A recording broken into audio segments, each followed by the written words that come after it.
Will you please join me in the Pledge of Allegiance? I pledge allegiance to the flag of the United States of America and to the republic for which it stands, one nation, under God, indivisible, with liberty and justice for all.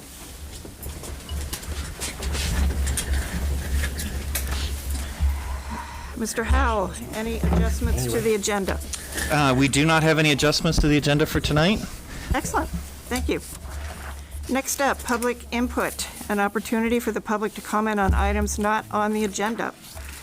Just to review the ground rules, when you come to the podium, please state your name and the town you reside in. We are allowing 3 minutes per person for public comment. This will ensure that all participants have an equal amount of time to speak. We'll have a timer that will indicate when the 3 minutes are up, and we are not allowing extensions. I know you all will be respectful of the process and will be good role models for our students as we proceed with public comment. Who would like to begin? If anybody.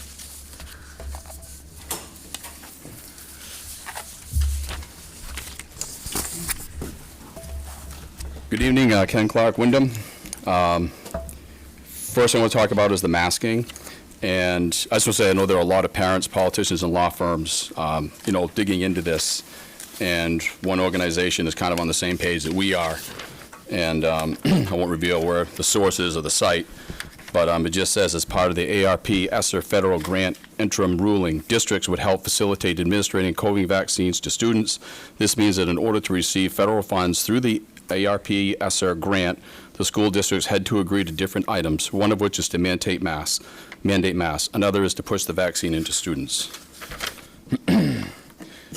Some quick COVID facts. Clinical studies of the vaccine are not over until 2023. One known side effect of the vaccine is myocarditis. What other ones will occur in the future? The vaccine does not prevent the spread or catching COVID. Per Fauci, cloth masks do not work. Consider all the positive cases we've had at the school. Is anyone surprised by that? However, what the masks are effective at is causing severe depression, anxiety, and reducing cognitive learning by 30%. What a great exercise this mask wearing has turned out to be. No one under the age of 20 has died from COVID in Maine. Kids with no other morbidities have natural immunity that is strong enough to ward off COVID. Natural immunity lasts longer than the vaccine, and too much of a vaccine can weaken one's immune system.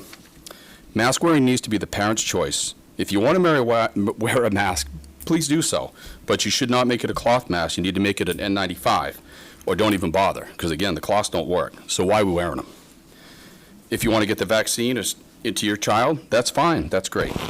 It's time to get rid of the masks and the promotion of the vaccine mandate out of the school and get on with learning and living life for that matter. The book I left over there, my daughter read it, it's called Ghost Boys. It's about a black kid who's shot by a white police officer. This is what they read about. The kid had a plastic gun, and he had it in his hand. The officer shot him. And so they also talk about how you can get a gun into school because it's plastic. They all think that's funny. I don't know why we're talking about this stuff in school. To me, it just promotes racism. So now you've got a black kid saying to a white kid, oh, the white cop's bad, he shot my friend. And then the white kid says, well, maybe he's upset because he got shot at himself, and 364 of his friends have died this year and been shot at. Other officers have been slain. These kids are 11 years old. They're dealing with this. That's what we're teaching them to talk about. And bear in mind these 11-year-olds who just are confused about their sexuality because we've given them about 10 different classifications they're supposed to be in. How does this help? I got a lot to say. I know I'm going to run out and get the bell rung on me, but my thought about teaching racism in school is it could be as simple as a carton of eggs. You open up the eggs. Your time is up. There are different colors in there. Sorry, sir. And you're all the same inside. Stop. Thank you. Anyone else?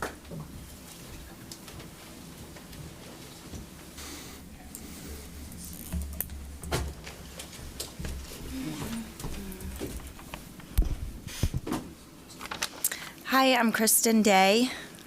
Kate, on January 8th, you emailed me that the board policy committee would review the IMG teaching controversial and sensitive issues policy. in February, and that my questions will be considered.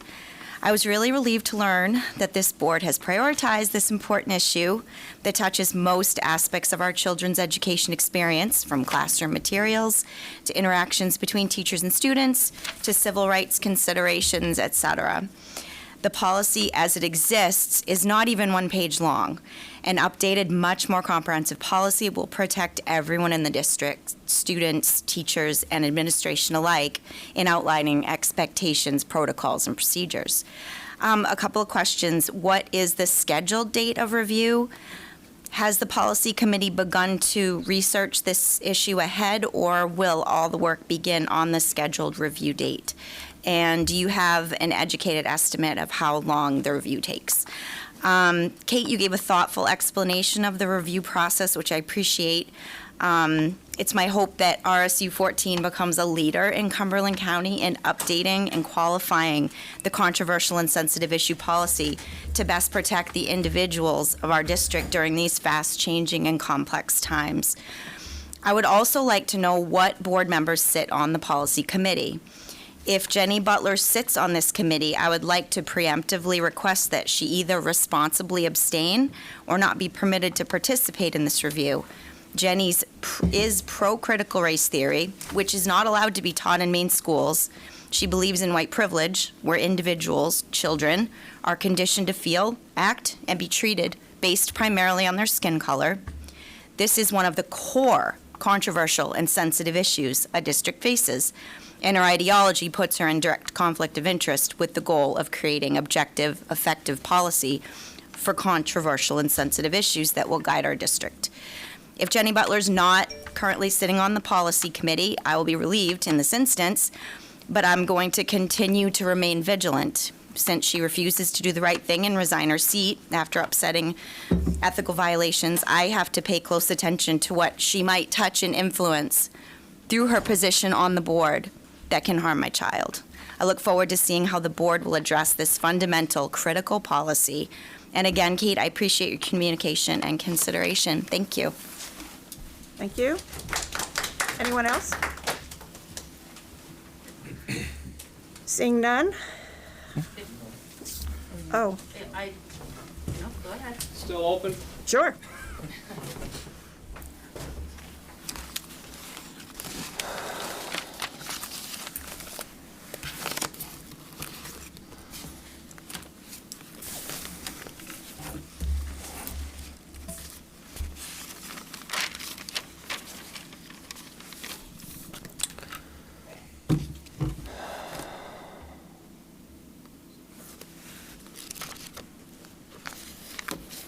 Subtle, cunning, and baffling is the approach to the CRT religion. This religion piggybacks off the New Age movement, or maybe more commonly known as New Spirituality, which practices the concept of mindfulness. I'm sorry, go ahead. During our last time together, we all witnessed an explanation given by some individuals concerning the strategic plan and its core beliefs. During this time, the equity and inclusion element came up, and I was able to capture some resources that I could refer to for my current studies. One of the resources cited was a book called The Mindful School.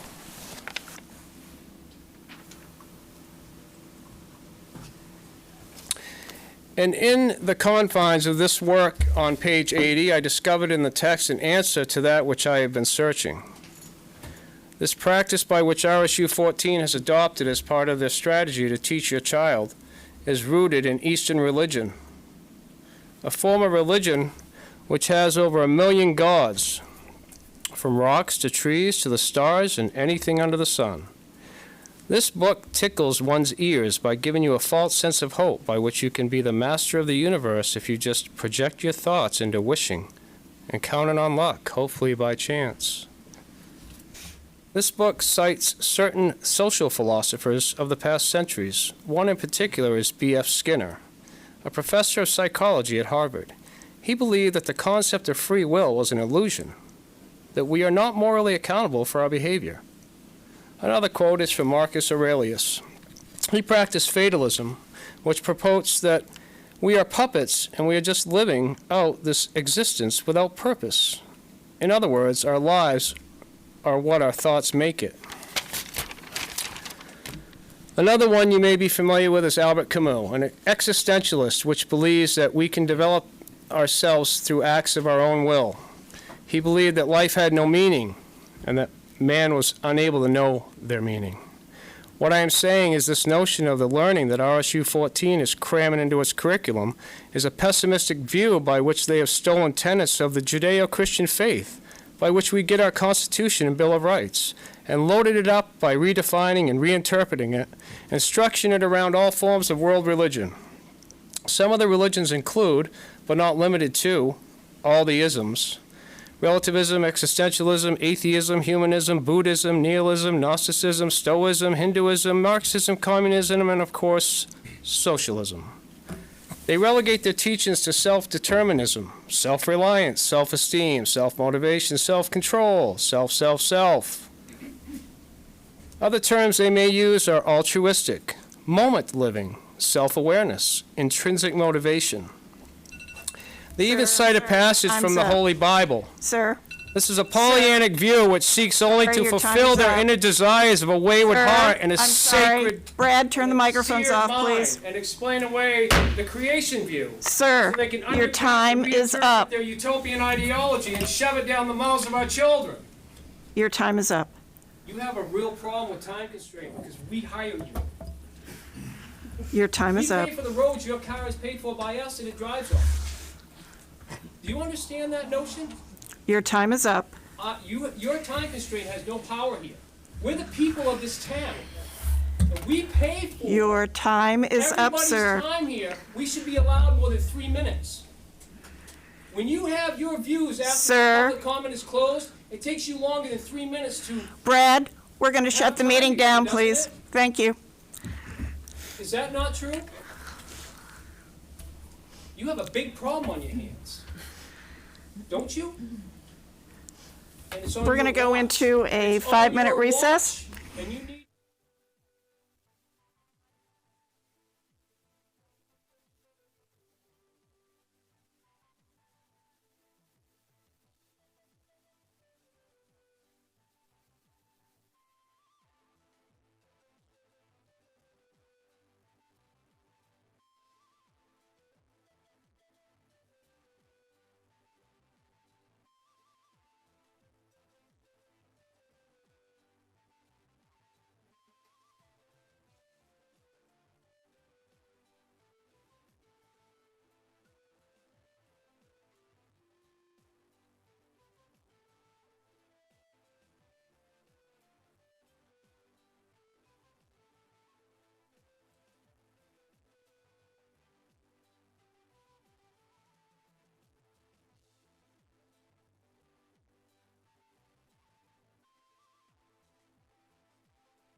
Ladies and gentlemen, we're going to resume the meeting.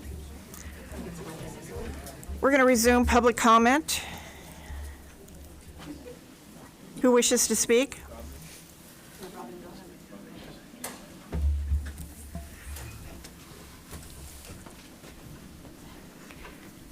Hi, my name is Jamie McAlpine. I am a resident of Windham, and I am also a special ed tech and special ed secretary at the primary school. And I am also the president for the Raymond Windham ESP Association. I wanted to take a little time to talk about something really awesome that we did at the primary school today. I'm not sure if any of the other schools did it, but we celebrated Global Play Day, and it was incredible. We weren't able to do it last year, so it was wonderful to be able to pick it up again. And as a special ed tech, I work with a couple of kiddos that we were able to be in the classroom all day today, which is something they don't typically get to do because of some of their different needs that they need to be elsewhere. And I was so proud of the kiddos in the classroom and the kiddos that I was hearing about throughout the rest of the building, being able to take the day to take part in some of the most crucial learning that they need at such a young age in problem solving and social skills and being able to communicate with each other. It was absolutely incredible, and I just wanted to share how proud I am of our kiddos. Thank you. Anyone else? Anyone else wish to speak? No, if yours is on a different topic, mine's coming out the late. Okay.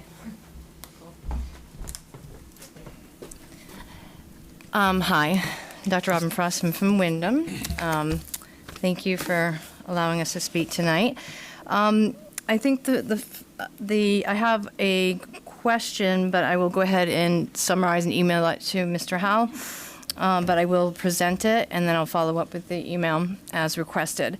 So the first thing that some of the facts that we'd like to go over is that we do know that in August or in the summer, it was stated by our state of Maine that it was up to our districts to decide options for our children in regards to masking, not meaning that you would have to mask your children or not, but you as a parent can make that decision. And the school districts were given that great responsibility of allowing either the parents to make that choice or the school to make that choice for them. So we do know that to be a fact. We also do know for the fact that there has not been a child that has died from COVID in this state, and that is per CDC. Also, speaking with local pediatricians, also know that hospitalizations have been deemed to be hospitalized for other morbidities like diabetes, or something else, but they just tested positive COVID, which was confirmed by Fauci as well.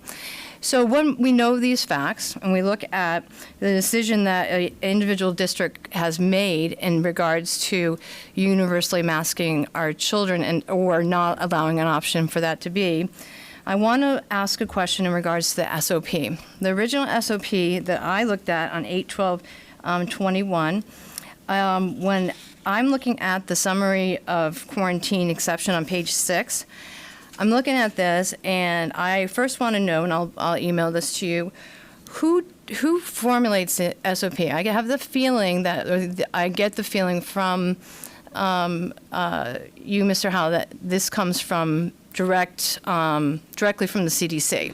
So I'd like to know who actually sits in that room. And the CDC with you, the Department of Health and Human Services with you, and they are all collectively with you in the Department of Education making a decision on formulating this SOP. That would be my question. And I will go ahead and email that to you. Given that, when we look at the SOP dated on 8/12/2021, I'm sorry, I'll get it in a minute. We look at the summary of quarantine exceptions, and we look at the two areas where Mr. Howell had stated that he had to mask the children because it kept them all in school. But if you look at, the exception 3 would be pool testing. And pool testing, yes, if you were unvaccinated, you'd have to community quarantine, but no, not classroom quarantine, and no, not quarantine from school related to sports activities.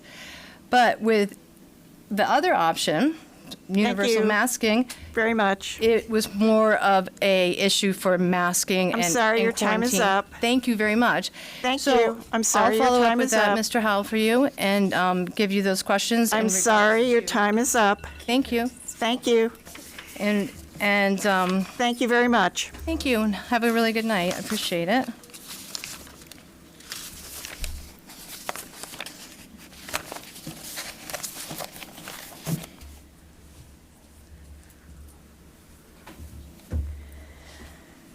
Who else would like to speak?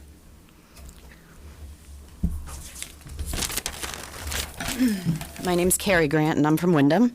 I just wanted to share an experience I had yesterday at a town hall. It wasn't here in Windham, local town hall. A gentleman in front of me, very hard of hearing, practically deaf, he said, couldn't communicate with the clerk. She had a mask on, full face mask. Standing behind the shield, plexiglass shield. She was trying to ask him if he was suspended or had an SR-22. He could not understand her at all. She took her mask down to speak to him so he could understand what she was saying. Still had some sort of language barrier. He was just having a really hard time. So what I'm trying to get at here is this is really hindering our kids. Kids who rely on lip service, who rely on facial cues and contact, like, it's not there. The kids are missing this. And I had so many emotions going through my head when I was standing there. I wanted to jump in. I wanted to help. I wanted that gentleman to be able to get things done without having a mask interrupting that. How are our kids learning? How are they getting through their days when they can't look at their friends or they can't look at their teacher and see a smile? I know this is like old business, but it's very important. We really need to think about the masks. They're really not doing anything. It's hurting our children. They can't see their friends. They can't smile. It's sad, and it's all on your dollar. You guys decided to do this for money, and that is sad. It's sickening and uncalled for. Thank you. Anyone else? Any other speakers? You allowed to speak twice? No? Good evening, members of the board and members of the public. I'm Rebecca Cole. I teach first grade at Windham Primary School. I'm also the president of Sebago East Shore EA, and I'm a member of the NEA Board of Directors. I did just want to thank tonight members of the community, because I've noticed in the last several weeks, I would dare to say a couple of months, so many messages on social media and in other venues offering support for the staff in our schools. Everything you can imagine, from if you need me to bring coffee, if you need supplies, just offering support in the words that they choose and in the sincerity of their appreciation. So I just wanted to acknowledge that. I know there's an item later in the agenda that's to which we'll express gratitude to the board, but I just wanted our community to know that we do see those messages, even if we don't have a minute to respond, and that we feel those, especially in those moments when it's challenging and where it can feel like there is not the appreciation from the community there. So thank to everyone who's reached out with those offerings of support. Thank you. Anyone else?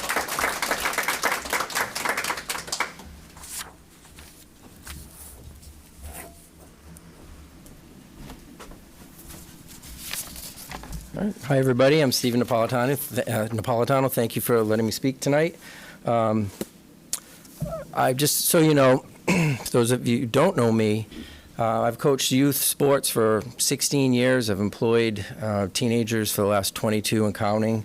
And I've had interracial crews and teams, and I've never witnessed a single issue in regards to racism. I'm not saying it is not around, but in the school system here in Windham, if there is, it should be dealt with severe punishment. That said, I'm very disturbed when I see books like this in the school systems.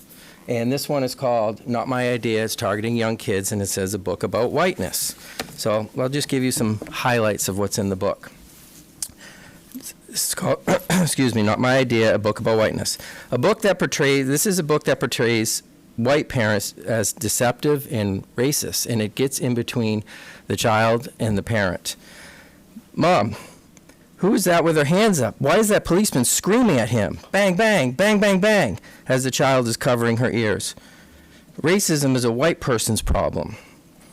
Even people you love may behave in ways that show racism. They think they are the good ones. White people have committed crimes against black people for 400 years. Many white people did things that they have never done. Many white people failed to see the problem. These choices put wealth and power in white hands. Why didn't anyone teach me real history? I know what that police officer did was wrong. White supremacy has been lying to kids for years. A picture of a gun, sign says dangerous. A picture of black hands, sign says not dangerous. Whiteness is a bad deal. It always was. And there's a contract in here with binding you to whiteness. You can be white without signing into whiteness. What is this trash? Okay? It is dividing kids. It's confusing kids. There's no business for this to be in the school system whatsoever. I would like to see our school focus on academics, and our teachers are amazing. I'm so grateful for them. They are so wonderful with our kids. The last 2 years, I can't even imagine doing what they've had to do in the last 2 years. I don't think I could do it. So I'm very grateful. This is not helping the cause. And we need to find any books like this in our school system and get rid of it and burn it and start over, okay? And we teach love. Martin Luther King Jr., we just celebrated his birthday.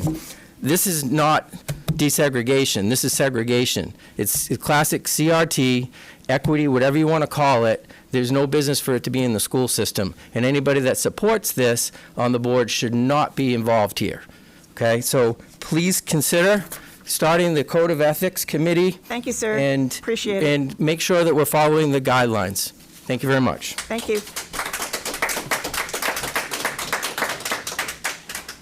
Any final comments from the public?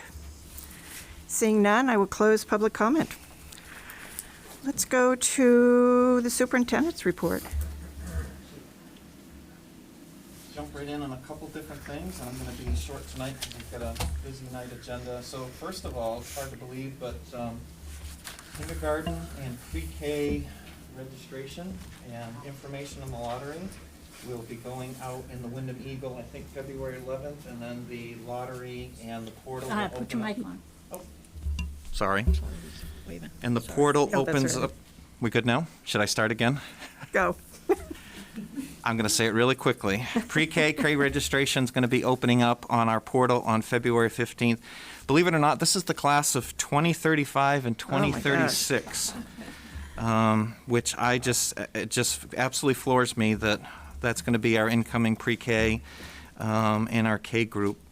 And so families, if you could look for that, we've already had some inquiries about the pre-K program and the pre-K lottery, about how do families get involved with that.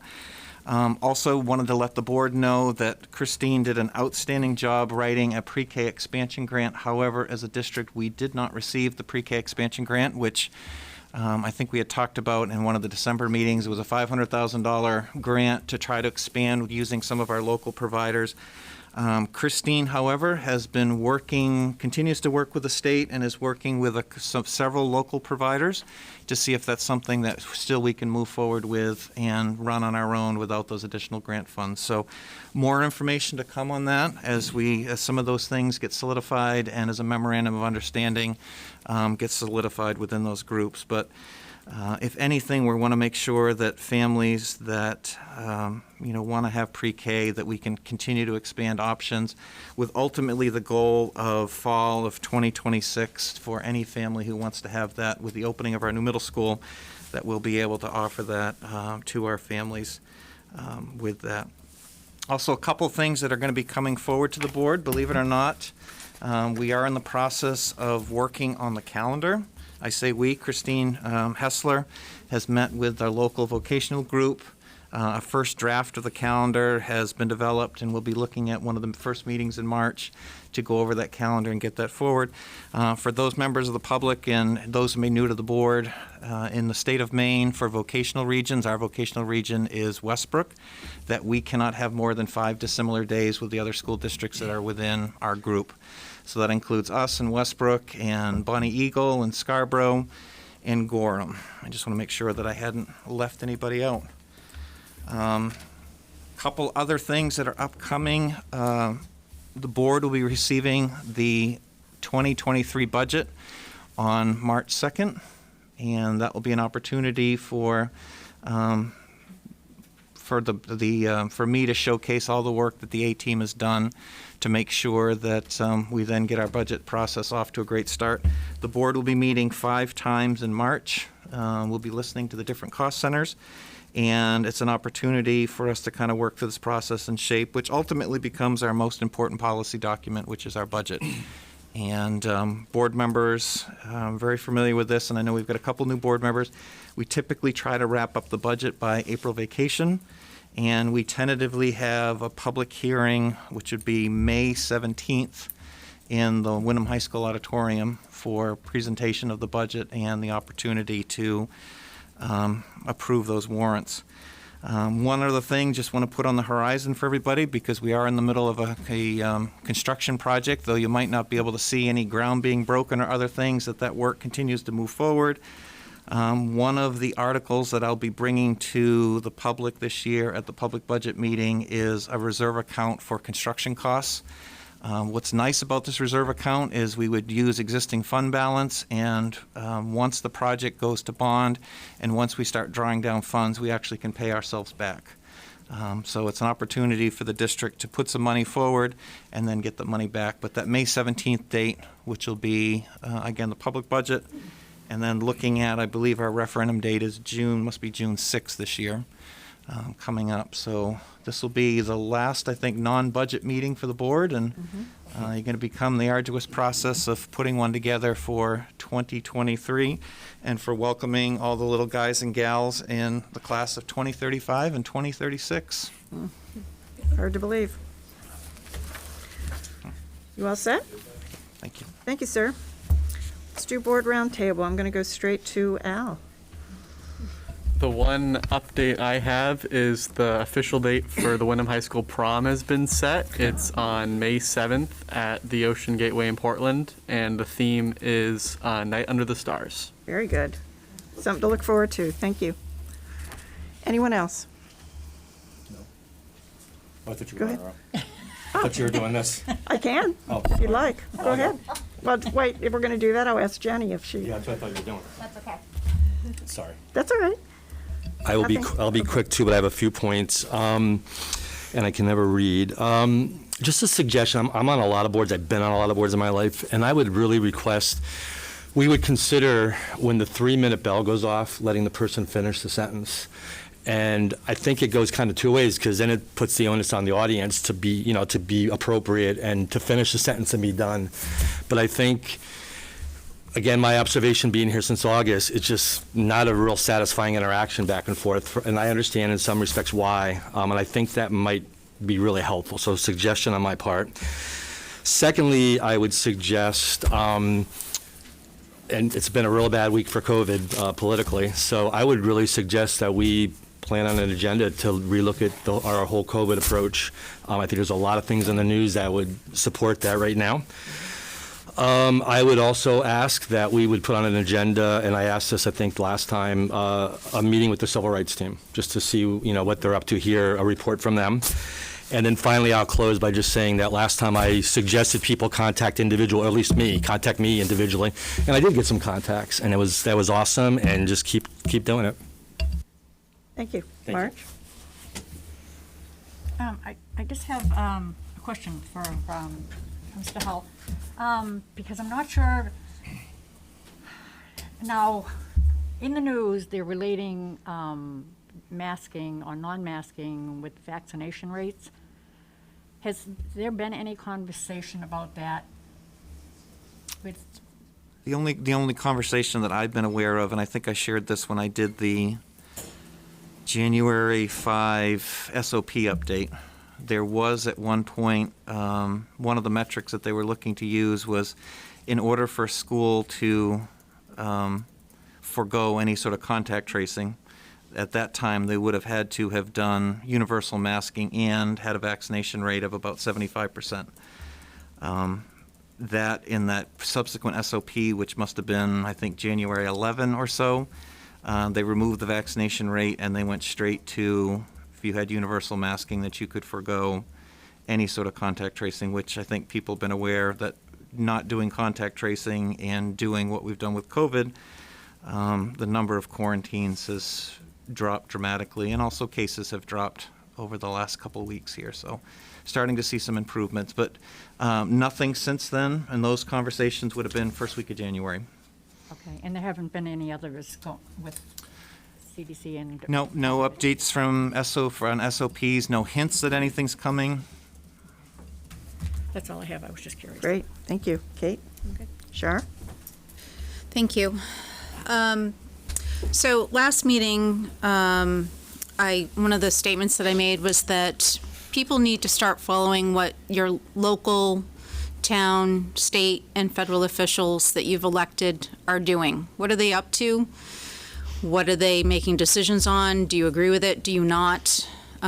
People in this country need to start paying attention, and not just at the school board. The future of our country depends on it.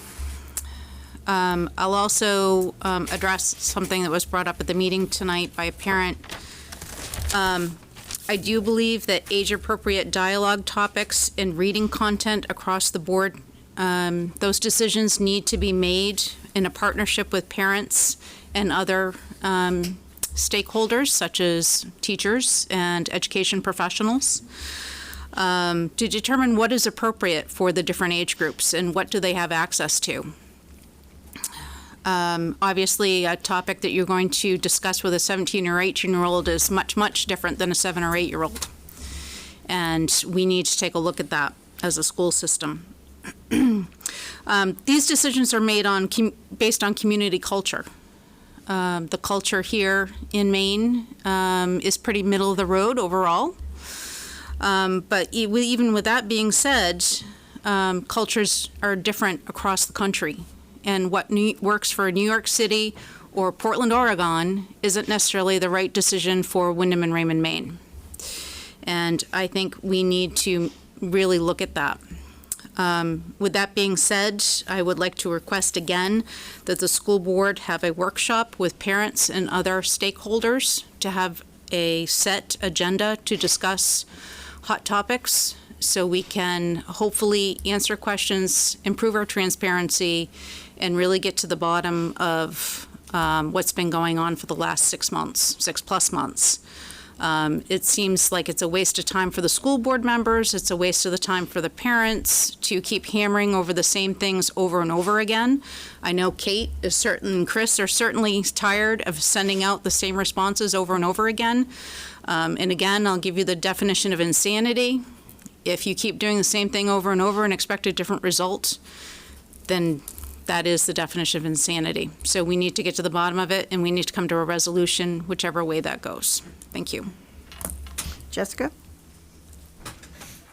I just wanted to say thank you for Global Play Day.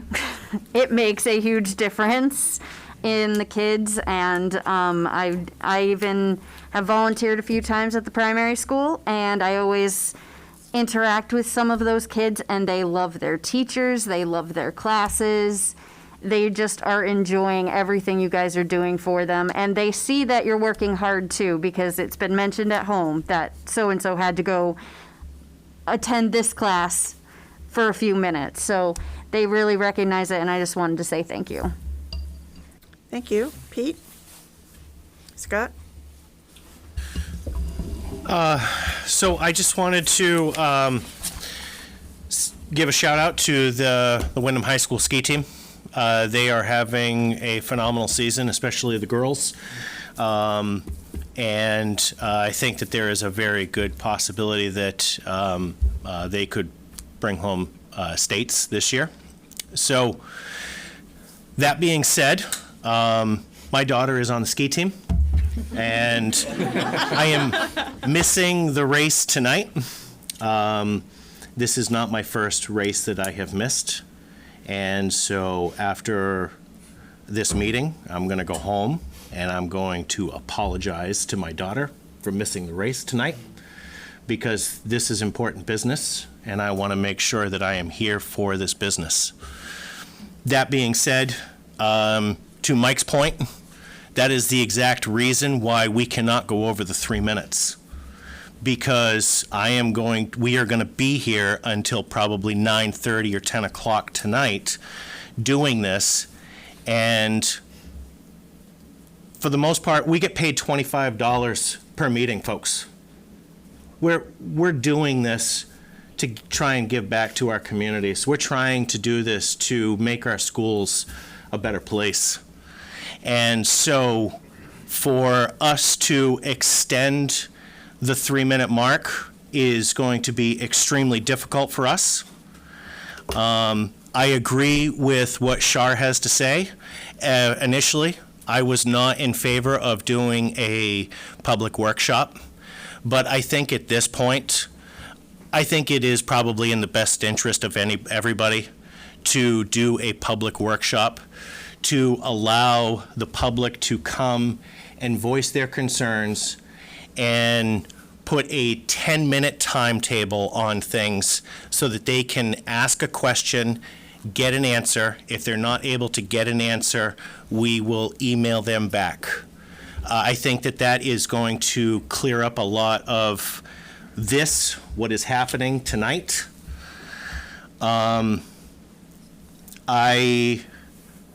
Mr. Howell, I really want to know where the book Not My Idea came from.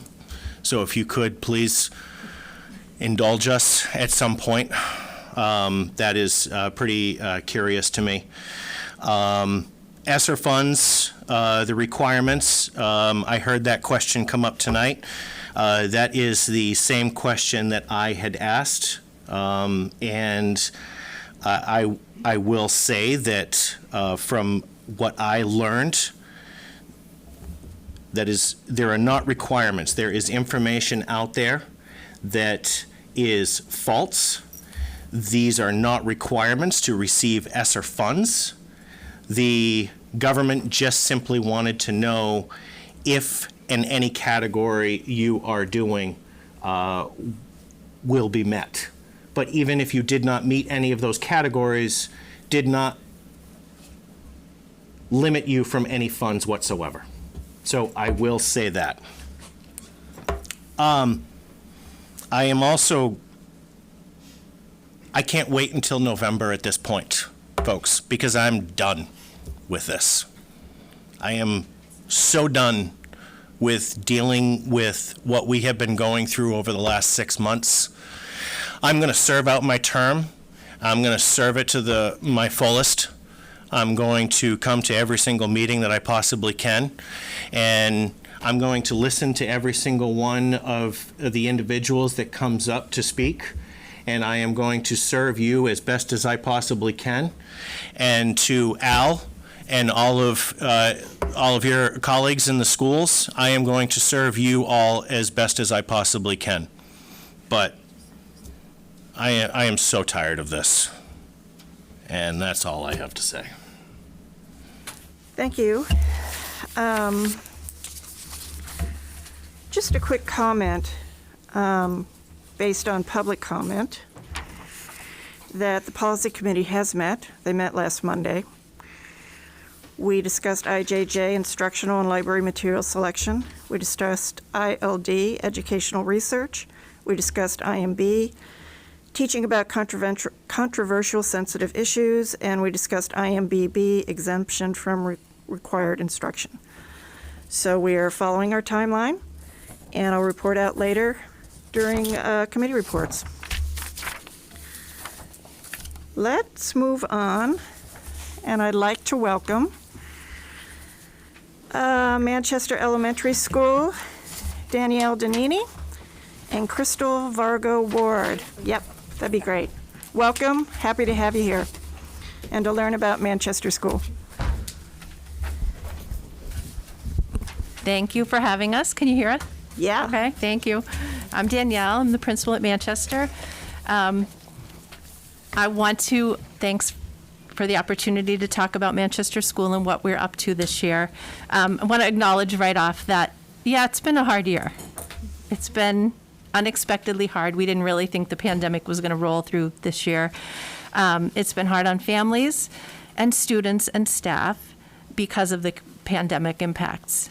But I want you to know that we are in a good place, collaborative and dedicated, and we're making the school the positive, social, academically productive, and engaging environment that our students deserve.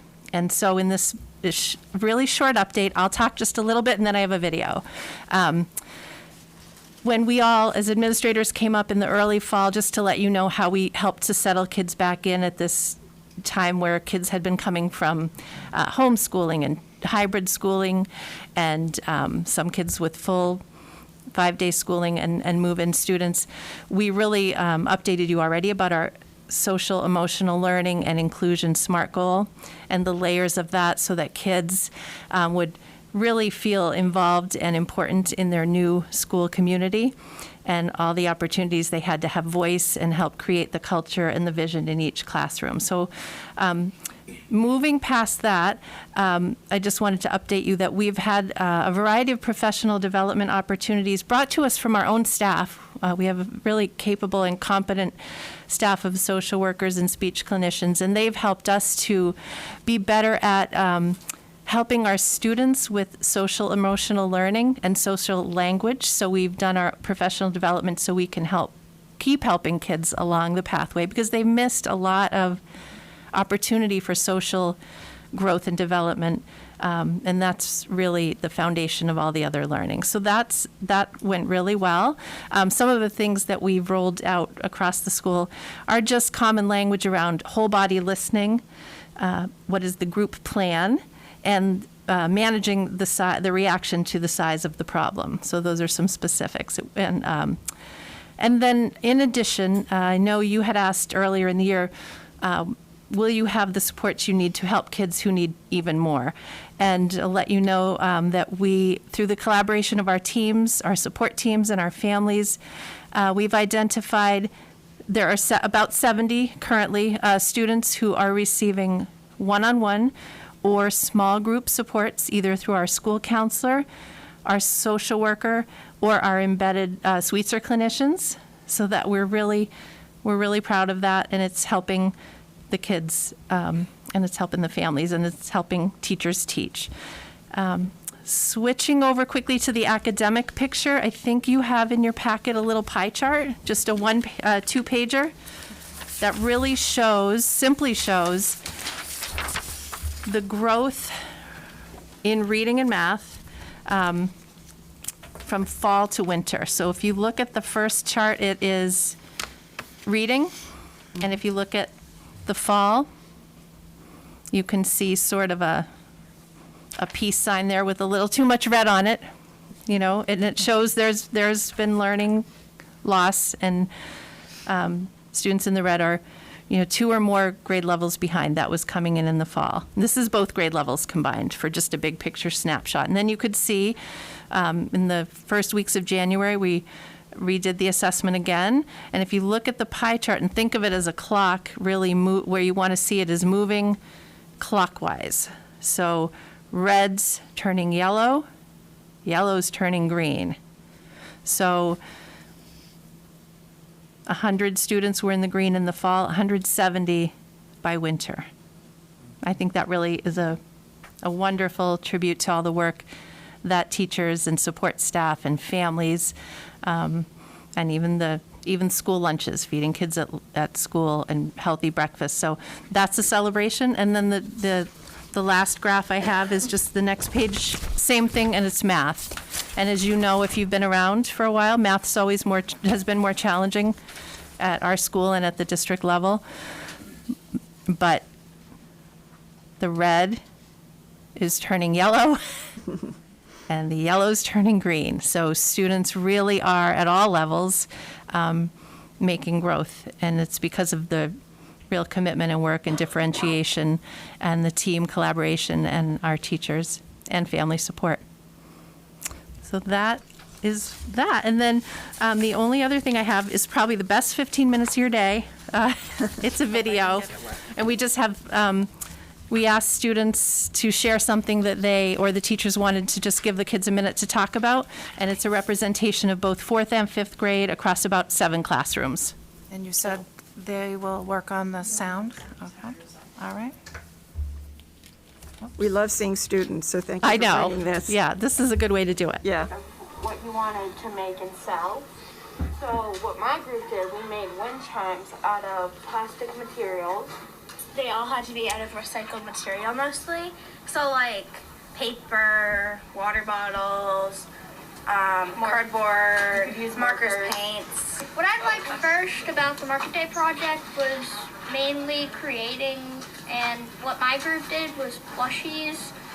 We made poppets, like recycled poppets. As my group, we made positive posters, and it came with kind of accessories. My favorite part was probably the selling part, like when you got to sell it, like what my group, like we made receipts, we made like boxes that they went in, like bags. My favorite part was creating it because I really like doing art, so creating it for me just felt like a time where I can just be myself, where I can just think of something and then I can create whatever.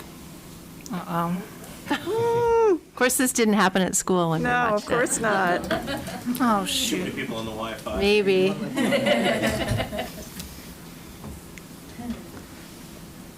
I can't tell, Chris. How do I know what I'm on? We're going to work to make sure that this Because I didn't. happens. I didn't have much of a signal when I came in here. My day, week. Yeah. Wait a minute. It will, this will happen. Are you sure? This one. Okay. I'm hoping. What am I going to have to do? Oh. Here, click back on the bottom one. Which one? This one? Yep.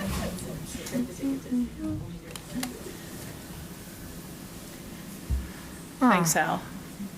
Okay. See? This makes me sad.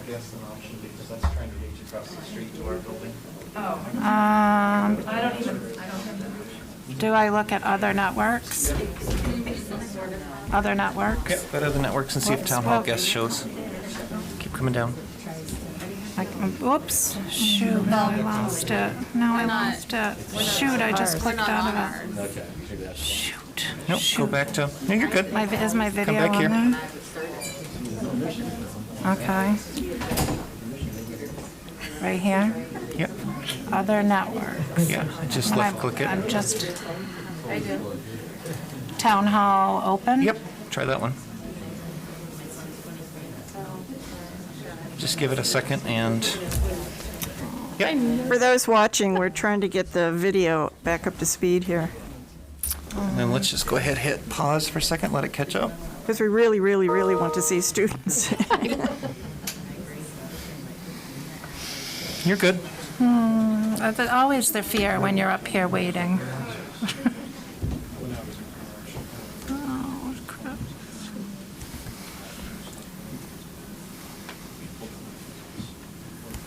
Will it work on yours, maybe? Or? No, I think it's taking a second to load. We'll give it a second. I like your positive. You know what? We have nothing else that I can say right now, so I'm going to try. Well, I know the kids were really excited to see it, so we can put it on the website too, Yeah, right? for sure. Yeah. All right, let's go out of it. And can you bring it back up again? Can I take, I don't want my, because I have to go Yep, to get it on that's my fine. email. We're just going to restart it. Okay. I forgot my phone in the trucks. What's that? It's not there?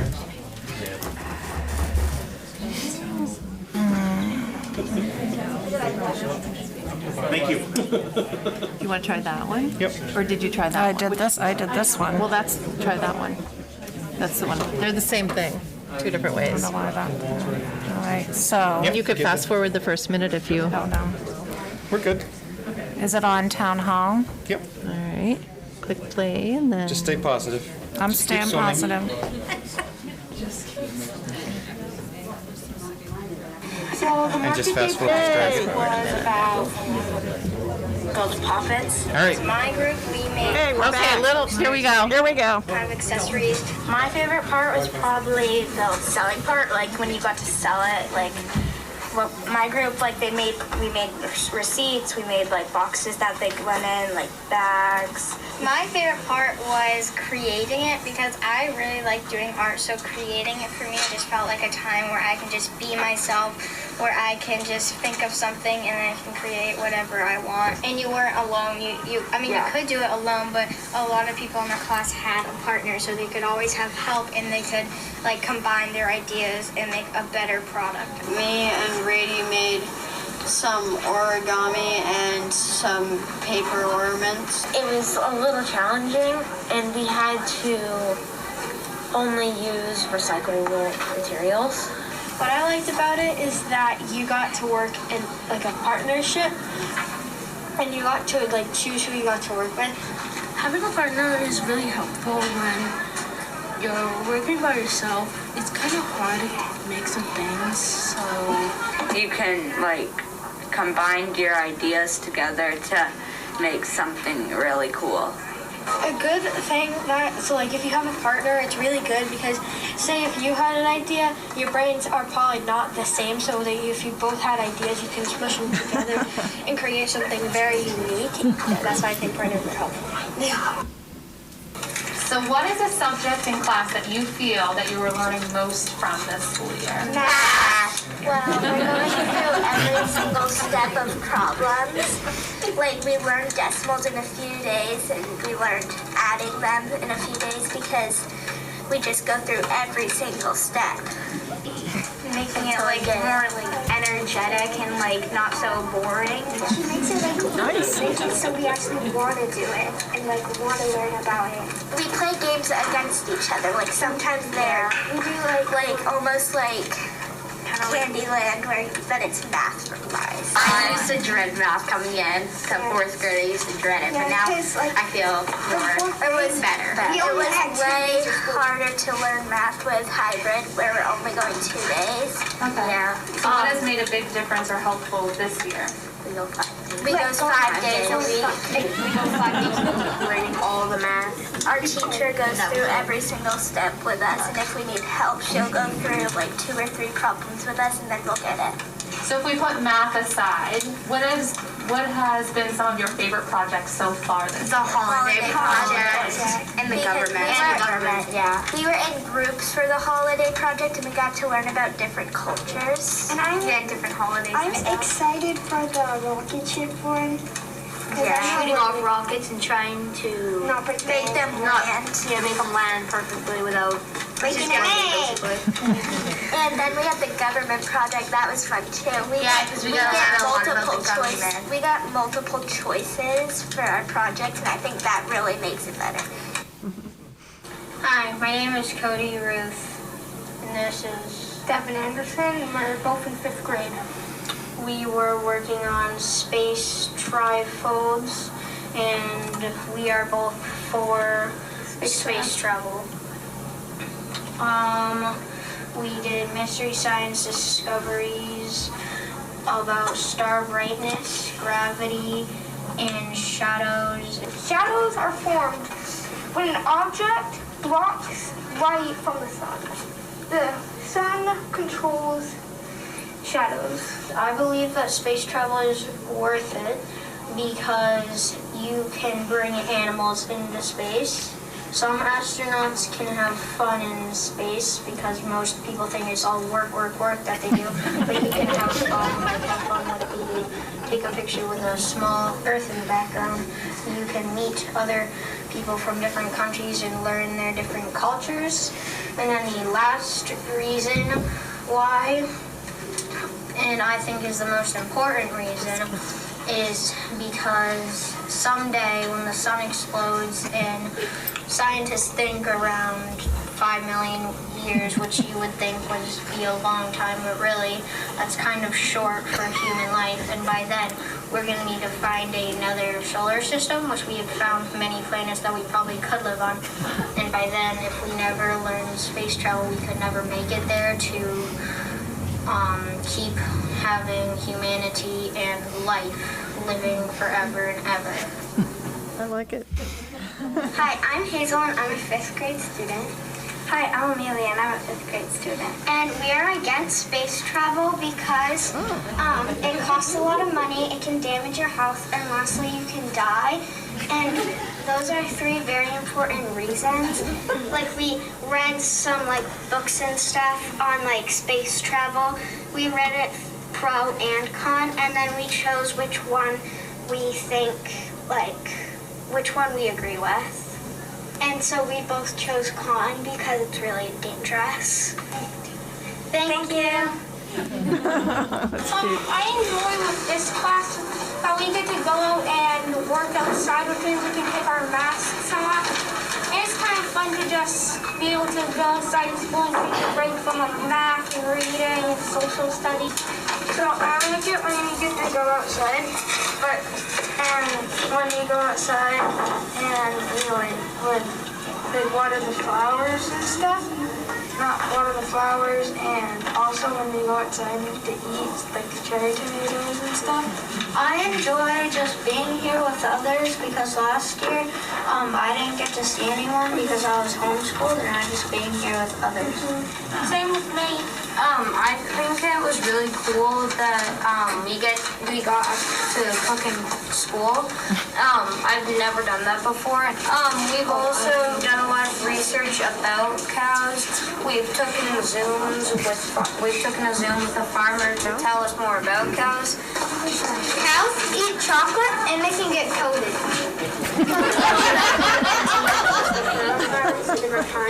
And then this is a Holstein cow. This is a cow named Melinda. And it's a Holstein, and they make the most milk a day, like 8 gallons.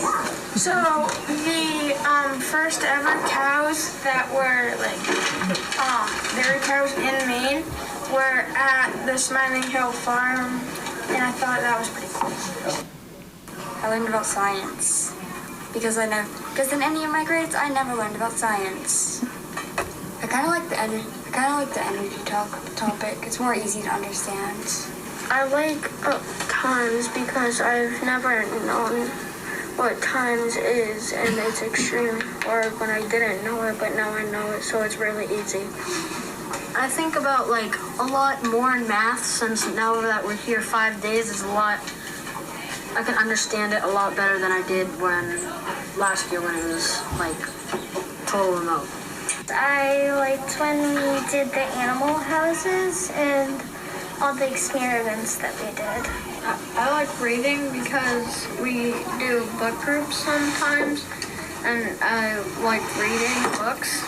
I like science because of all of the the experiments and things we did, the collision things and the animal houses. There's a lot of experiments that we do, and I like doing all of them. I like writing because we get to research about it. I feel like I like to go to school 5 days a week instead of the 2. Kind of feel like we learn more stuff. I like writing because in writing you can kind of write whatever you want to write. It's kind of where you can be yourself and you can't really hold back.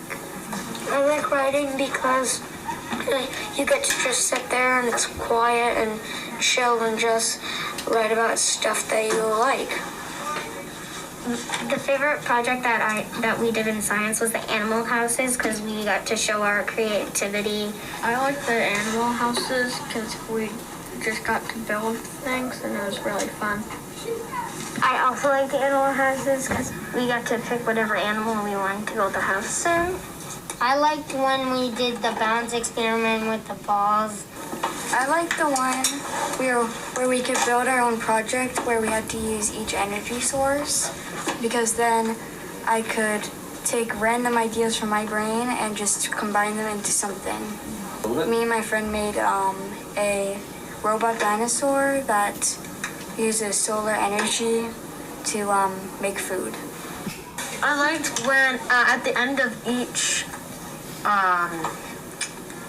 type of writing, we get to do a writing celebration and we get to write comments on other people's writing. It's really fun to see what they wrote about, and when you're done, you get to see what people liked about your writing, and it's really cool. I also like writing because we do like this be the teacher thing. It's where our teacher lets us take other people's writing that that they've had in the last few years, and we grade it with like a paper. And I think that's really fun to feel what it feels like to be a teacher. My name is Clement, and room 180. I'm Bailey, room 180, same thing, and we're both in 4th grade. So what we basically do is we do like cultures for every month that has like some culture. So the latest one we're doing is Black History Month. Okay. Did Native Americans, and we did Hispanic.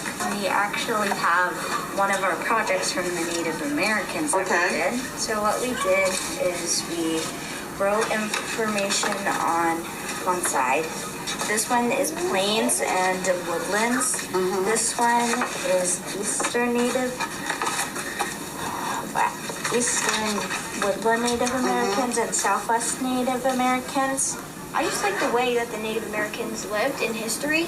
The way they live, like with old timey wilderness stuff, is just really, I find it very intriguing. Really like how the Native Americans did the nature, they destroyed what they needed, but never took too much. So you learn a lot of history through our reading of books and the different cultures. So do you think it makes you more accepting and more aware of the other people in the world that are around you, or in your class, or in your town? So, well, for me, not really, because I've always lived like that, because I have a sister who has special needs and stuff. So I've always lived as an acceptance and stereotyping. Right. That, because Native Americans were commonly very stereotyped to be one big culture of having, for being the same. And then there's different tribes, different regions of Native Americans, so I think that stereotyping is also one thing that learning about this helps. PBL is a hands-on activity and practices active experience and math standards, and it can help in our everyday lives. It's real world, and we will be applying it later on in life, and it connects your learning and covers a lot of standards. The volume project was based on project-based learning, and we learned about how to find the volume of complex shapes, and we learned how to contribute with other people and how to be creative, and we had to research a little bit on how to figure out how to make the shapes work together. My favorite part of this project was being collaborative with other people and working together. I think there's always a way that you can work together, and if you make a mistake, there's a way to fix it. We are making an iMovie for the volume project, and we need to add math that relates to space to describe the character or the spaceship. The iMovie has videos and pictures, and whoever wins, the 5th grade will decide for the 4th grade, and the 4th grade will decide for the 5th grade, will get millions and billions of dollars to launch their project. To add to the iMovie, we also learned more about physics and how to be persuasive. The Spaghetti and Marshmallow project was a very hands-on activity. Some of the things we learned was tension and compression, which we will use later on in life. Also, it teaches you more about construction and geometry. We also worked in partnership, which helped our projects, and we worked together really well.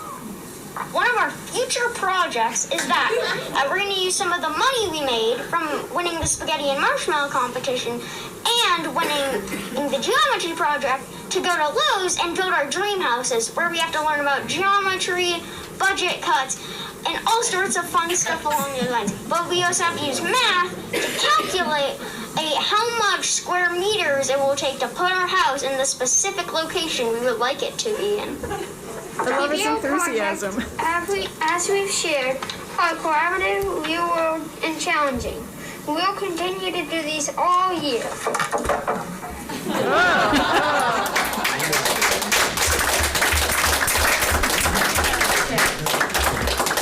Thanks to Gary Harriman for videoing and editing it. He took an hour and made it 15 minutes, so that was It was awesome. wonderful. Thank Yeah. you so much for that. Okay. Any questions, or we good? Do you mind? So Hi, Graf. I'm looking at the percentages on these graphs, and they're impressive, just given the few short months.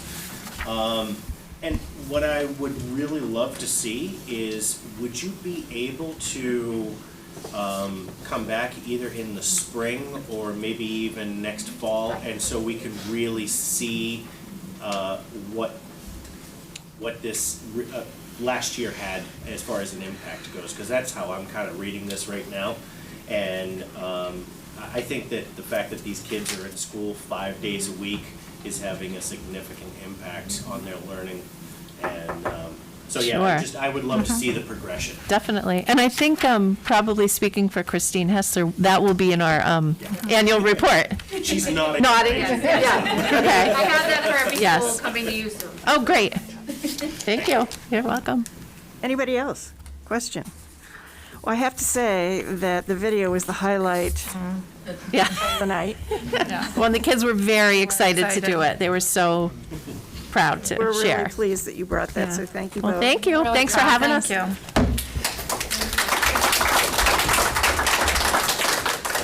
Bravo. Item number 9, Manchester Elementary School Playfields and Access Road Project. May I have a motion, please? Oh, thank you.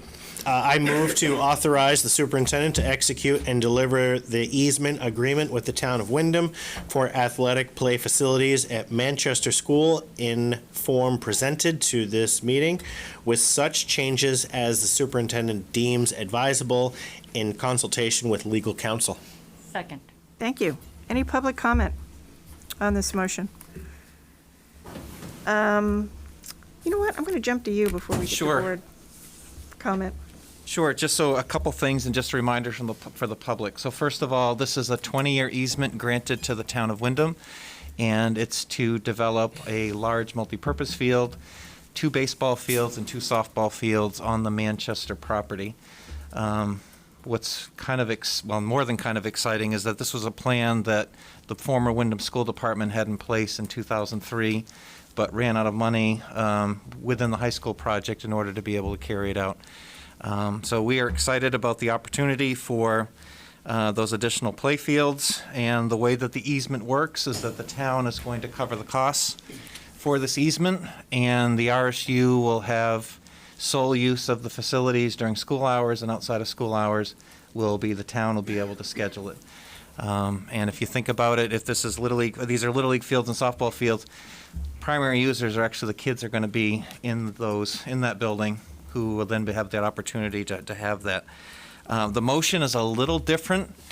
This final motion was hammered out, or I should say the final easement was hammered out with the town at 5:40 this afternoon.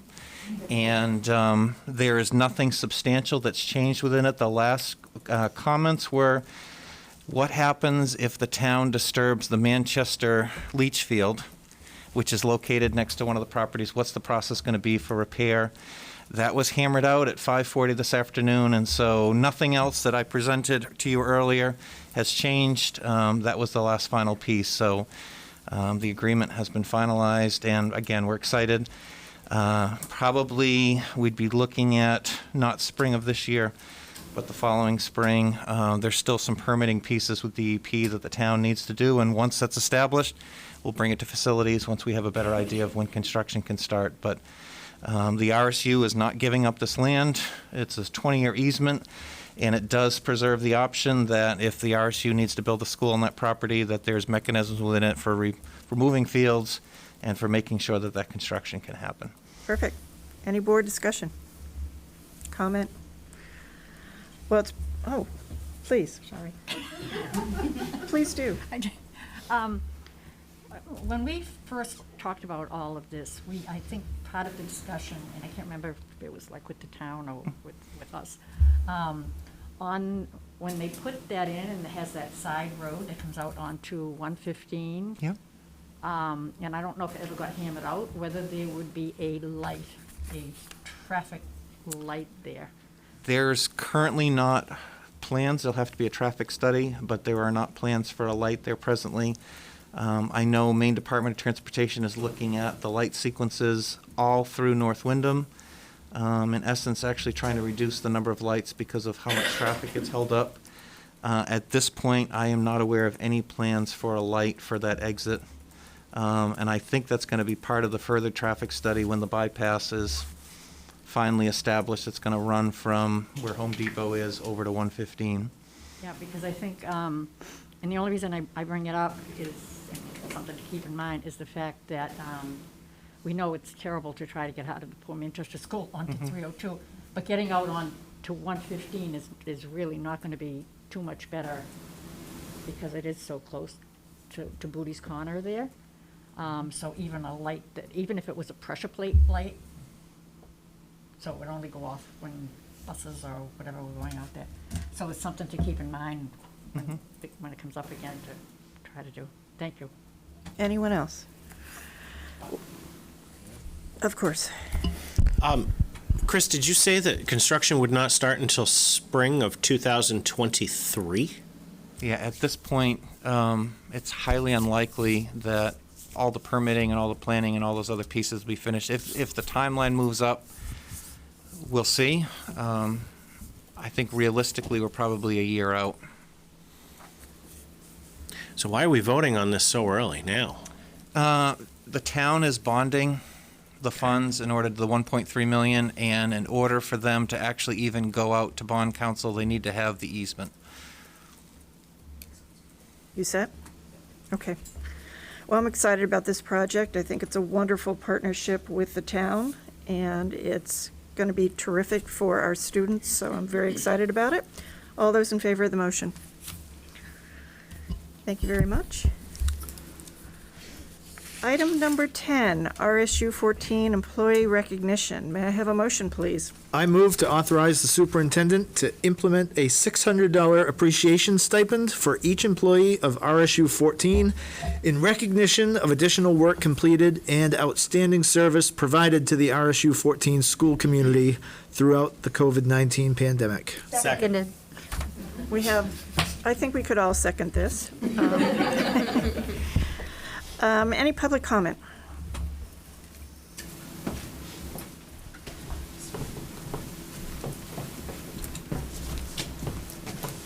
Hello. Thank you for letting me speak again. I'm Rebecca Cole from Windham Primary School in Sebago East Shore, EA. I'll let Jamie introduce herself again, but sorry, I wasn't going to do this. Thank you. Your people are tired. We love those kids. We want them to make the growth that you all want them to make.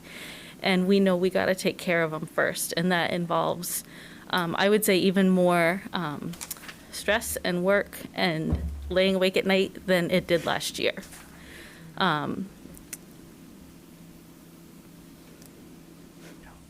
It means a lot to have this acknowledgement and to have it offered so enthusiastically. I know that there are a lot of stressors that you all don't see, maybe can't imagine. Some of the topics certainly that have been present at these meetings have added to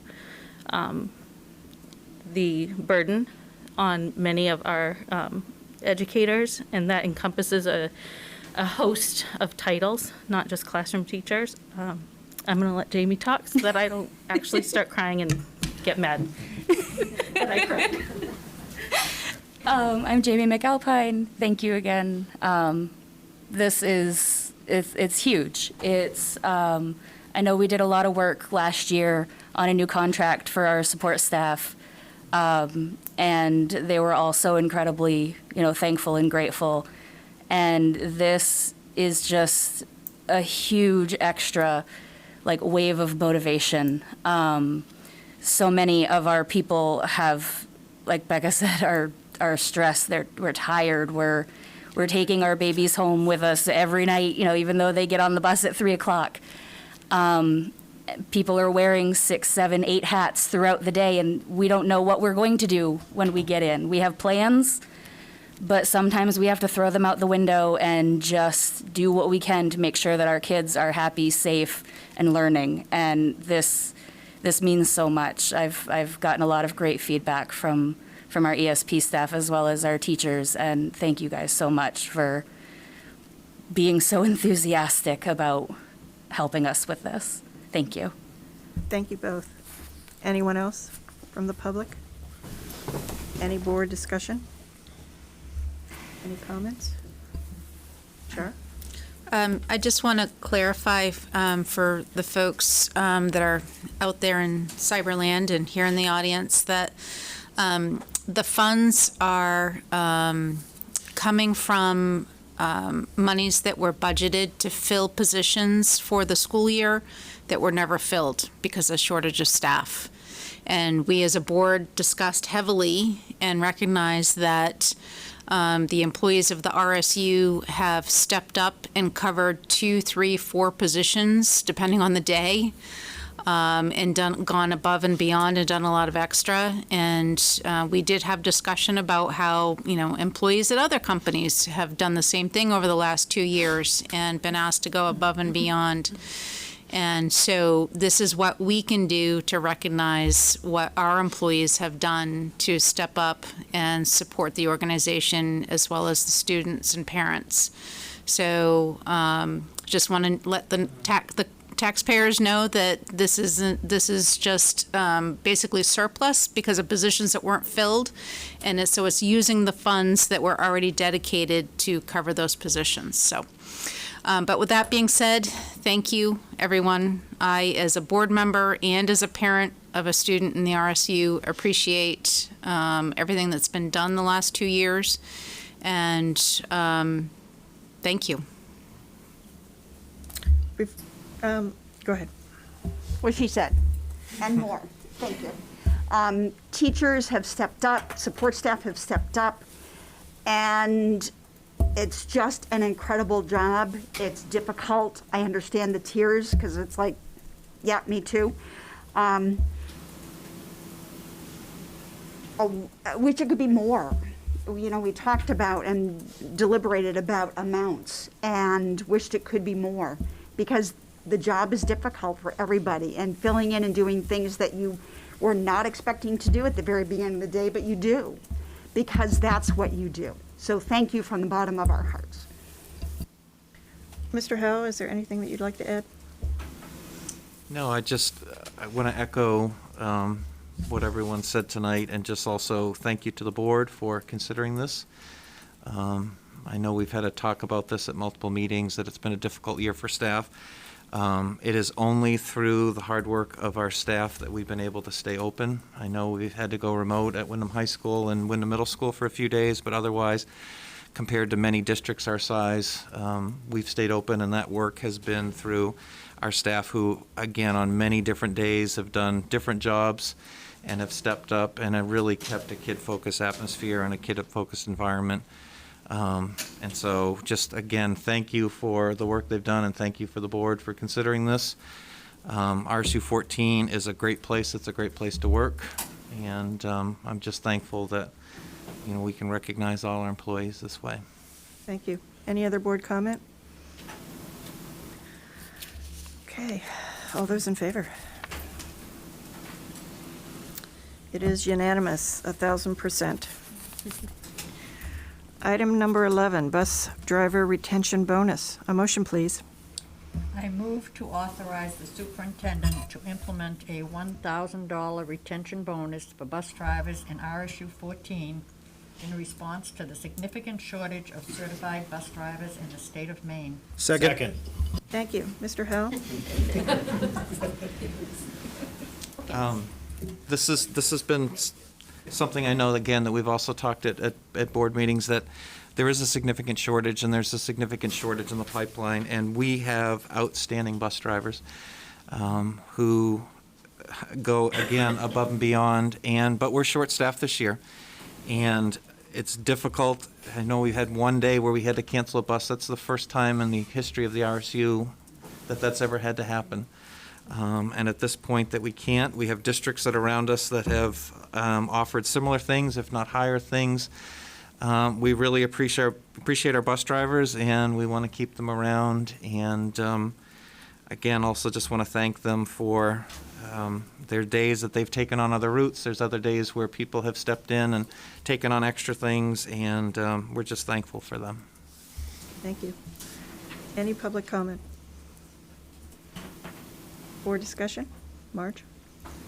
I just want to, and this actually accounts for both of them, and it's hard to go through this without crying. There's not enough money to show how much we appreciate you. You always have our gratitude, you always have our thanks. And we did dwell on this a lot, and for the sake of the public, Mr. Howell, how many employees does this cover in total? This is roughly going to be 30 employees. And what about the first one? The first one is 638. So, but just thank you all. Anybody else? Just wanted to take this opportunity to give a shout out to a bus driver. Since we're talking about bus drivers and how much they mean, when we were talking about our deliberation, we were talking about, would some staff be upset that the bus drivers are getting more and all of that, the optics of it. And without the bus drivers, we wouldn't have students to teach because they get them to the school. I know as a parent, I work in Augusta. There's no way I could get my kid to the high school and then drive to Augusta and then drive back every day. It wouldn't work. So anyway, with that being said, Debbie, bus driver in Raymond, who was driving school bus when I was in elementary school, which was far longer ago than I would care to admit, and obviously she started driving bus when she was like 10.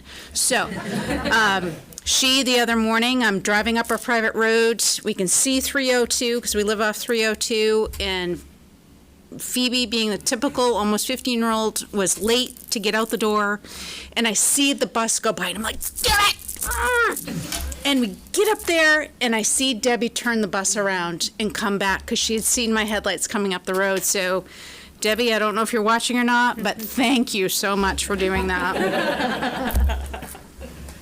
Anybody else? All those in favor? Thank you very much. And thank you to the bus drivers. Let's move on to item 11, policies. A motion, please. I move to approve the second reading of FB, Facilities Planning. Second. Any public comment? Board discussion? All those in favor? Thank you. Report of the secretary. May I have a motion? I move to approve the minutes of the January 19th, 2022 meeting. Second. Public comment? Board discussion? All those in favor? Thank you.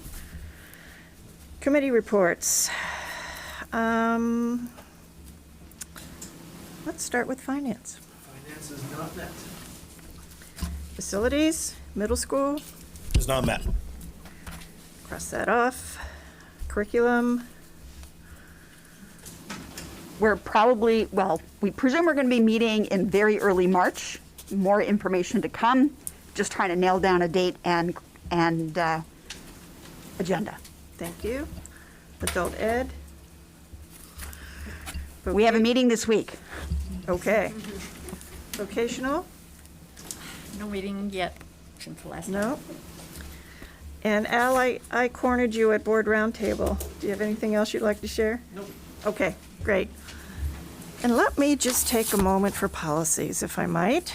The policy committee met a week ago Monday, and we had the pleasure, and I say that sincerely, of meeting with Kristen Chauvinel, Amy Deniker, both librarians at the high school, and Joyce Babbitt, the librarian at the middle school. And did I say the policy that we talked about? IJJ, instructional and library material selection. Christine Hessler was also joining us. And these folks really were amazing. They had spent a lot of time looking through our current policy and came up with some terrific revisions and formatting, which made a lot of sense. We reviewed that. Gosh, they're passionate about what they do. What a great representation for librarians. Came with a folder. I don't know if you know me, but I love paper, and they came with a folder with paper, so that really excited me.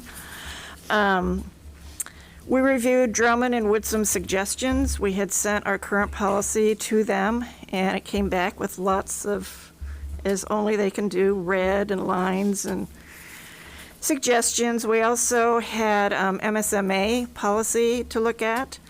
So we had a really wonderful discussion. Mike was there, Kate was there, I was there. Jessica, I don't think you were able to meet. So next step for that one, as for all of these, is, well, let me go through them and then I'll tell you what the next step is. We also looked at ILD, educational research, student submission to surveys, analysis, and/or evaluation. Again, we did side-by-sides with our current, Drummond and Woodsum, red lines, whatever.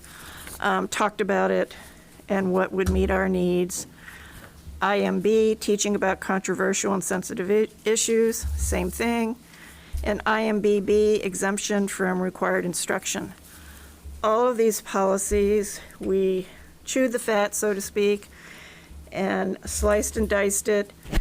And we have some revisions ourselves that we're going to send back to Drummond and Woodsum. So all 4 of these will go back to our attorneys, and we'll see what they have to say about it. So we're going to move forward. We don't have another meeting scheduled for this, but we hope to do so soon. So that's what I have for policy. Did I miss anybody?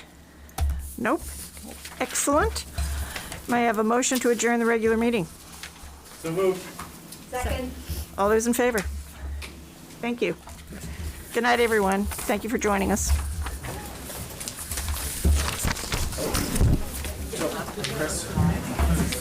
We're going to